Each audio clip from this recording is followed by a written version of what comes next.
नमस्कार, मैं विष्णु लांबा। सबसे पहले तो आप सभी को मेरे गृह जिले टोंक के स्थापना दिवस की हार्दिक शुभकामनाएं और बधाई। देश और दुनिया ने खूब सारा प्यार, मान और सम्मान दिया है, लेकिन मेरे गृह जिले से जब मुझे छोटे से कार्यक्रम के लिए बुलाया गया, एक अतिरिक्त प्रसन्नता हुई और आज मुझे उसी के तहत टोंक महोत्सव समिति ने याद किया है और मैं आया हूँ। मैं जहाँ खड़ा हूँ वो मेरे पुराने टोंक का जो किला हुआ करता था, जिसे गढ़ कहा जाता है, पुराने टोंक में स्थित है, वो है। उसका ये मुख्य द्वार है और ये पुराने गढ़ का भवन है जो आप देख रहे हैं। इस भवन की जो दीवार आप देख रहे हैं, जो शीन आप देख रहे हैं, ये टोंक का सबसे पहली पक्की इमारत है। इस पहली पक्की इमारत का ये जो पीछे मेरे आप देख रहे हैं, ये इसका दरवाजा है और इसका मैं आज पहली बार अंदर जाकर के अवलोकन करने वाला हूँ। इससे पहले एक जरूरी बात आपको बताना चाहता हूँ इस हवाले से कि यहाँ पर एक पत्थर रखा हुआ है। ये जो शिलालेख है, इस पर शायद अरबी, फारसी, शायद कुछ संस्कृत के शब्द भी दिखाई दे रहे हैं और बीच का एक हिस्सा जो है वो गायब हो चुका है और कभी भी कोई भी ले जा सकता है।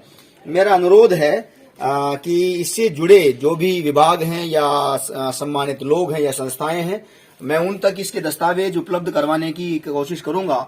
मैं चाहता हूं कि कृपया वो इस संबंध में विस्तृत जानकारी देकर के और आने वाली पीढ़ियों को हमारे इतिहास की सही जो है जानकारी है वो उपलब्ध करवाने का कष्ट करें। बहुत बहुत धन्यवाद। हम सब मिलकर टोंक की हिफाजत के लिए और टोंक की खुशियों के लिए और टोंक के आने वाली पीढ़ियों के उज्जवल भविष्य के लिए लगातार इसी प्रकार से और अपने अपने माध्यमों से प्रयास करेंगे। मैंने माध्यम अपना पर्यावरण चुना है, उस दिशा में मैं लगातार लगा हुआ हूँ। बहुत बहुत धन्यवाद।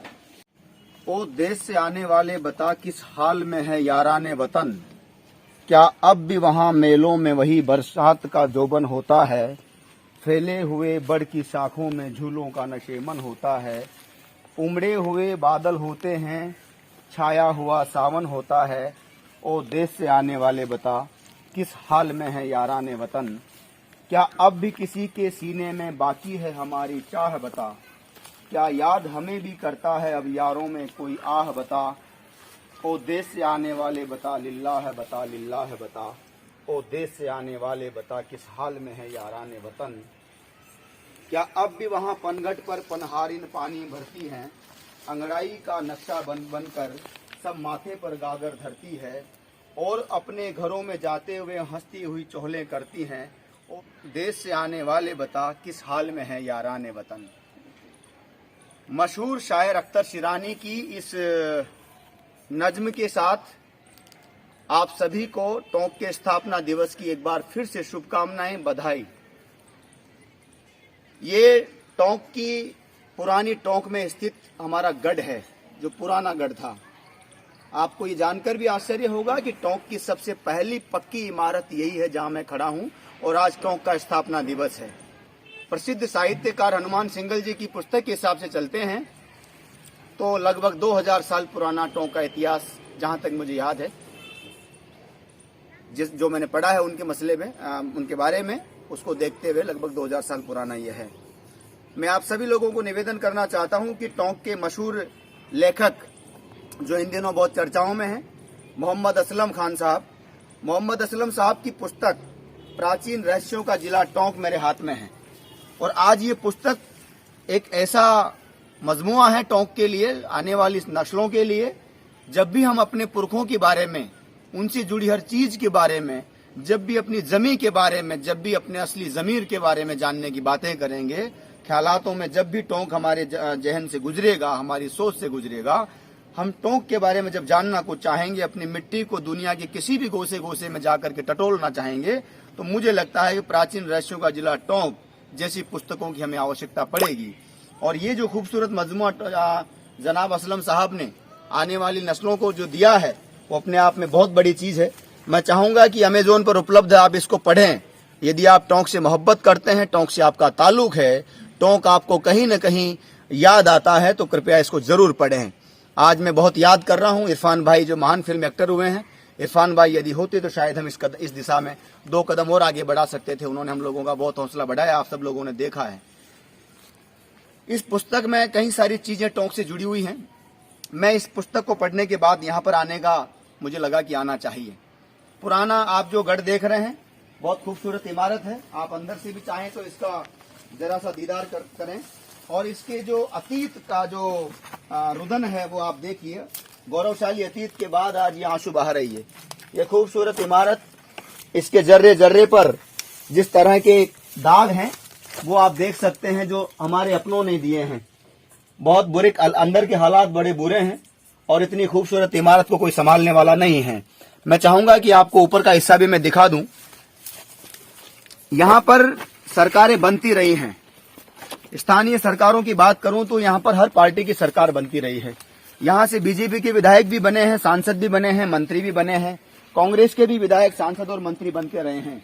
दूसरी पार्टियों ने भी अपना भाग्य यहां पर आजमाया है और बचपन से मैं यहां पर इतना आज मैं बड़ा हो गया हूं, देखता आ रहा हूं। मेरा आप सब लोगों से गुजारिश है, कृपया अगर वाकई आप टोंक को चाहते हैं, अगर टोंक के लिए आपके दिलों में मोहब्बत है, यदि आप चाहते हैं कि आने वाली पीढ़ियों को मैं खूबसूरत इतिहास देकर जाएं, तो कम से कम इन्हें संरक्षित करने का काम हम कर सकते हैं। हमने अपना कुछ नेतृत्व देने में कहीं न कहीं नाकामी दिखाई है। हम कहीं न कहीं भटके हैं, भूले हैं, कुछ न कुछ हमने छोड़ा है। उसके बारे में हमें सोचना पड़ेगा। स्थानीय लीडरशिप जो है उसके बारे में आपको सोचना पड़ेगा। स्थानीय प्रशासनिक अधिकारी हो, पुलिस हो, नेता हो, अधिकारी हो, आपको सोचना पड़ेगा कि हम कहां जा रहे हैं। जो सोशल मीडिया पर आए दिन नए नए नवाचारों के, तथाकथित नवाचार करके चिल्लाते रहते हैं कि टोंक में आज हमने ये कर दिया, वो कर दिया, टोंक का ये हाल है। ऐसे अनेक हाल मैंने दिखाए हैं। कुछ दिनों पहले मैंने यहाँ के जो हमारे सरोवर हैं, जो हमारे अलग अलग बांध बने हुए हैं, उनके मसले को भी ट्विटर के माध्यम से उजागर करने की कोशिश की थी और जिसमें आप सब लोगों ने मेरा मनोबल बढ़ाया था। ये खूबसूरत जगह देखिए आप, पुराने गढ़ जो है, प्राचीन गढ़ जो टोंक का है, जो पुराने टोंक में स्थित है, उसका एक ये खूबसूरत सा मंजर है जिसे आप देख रहे हैं। और इस दृश्य को देख करके आपको कहीं न कहीं लगेगा कि इतिहास कहीं न कहीं बहुत ही सुदृढ़ और अच्छा रहा होगा। उसमें आपको झांकने के लिए सिर्फ एकमात्र ये इमारत बची है। आसपास के और भी कुछ गढ़ हैं टोंक के इधर उधर, लेकिन बाद के हैं। ककोड़ का हो, चाहे कहीं और जगह का हो, बिशनपुर का हो, लेकिन ये जो जगह है सबसे पुरानी है, सबसे पहली इमारत है टोंक की, जो पक्की बनाई गई थी। आप सबसे गुजारिश है, आज टोंक का स्थापना दिवस है। यदि आप टोंक के चाहने वाले हैं, टोंक से मोहब्बत करने वाले हैं, आप सबसे प्रार्थना है कि कृपया करके टोंक के इतिहास को समझे, जाने और इस तरह के कार्यों को करने के लिए आपको प्राचीन रहस्यों का जिला टोंक, मोहम्मद असलम साहब की लिखी पुस्तक, इस तरह की चीजों पर आपको कहीं न कहीं शोध करने, समझने और पढ़ने की आवश्यकता पड़ेगी। बहुत बहुत शुक्रिया। एक बार पुनः आपको टोंक के स्थापना दिवस की शुभकामनाएं। धन्यवाद।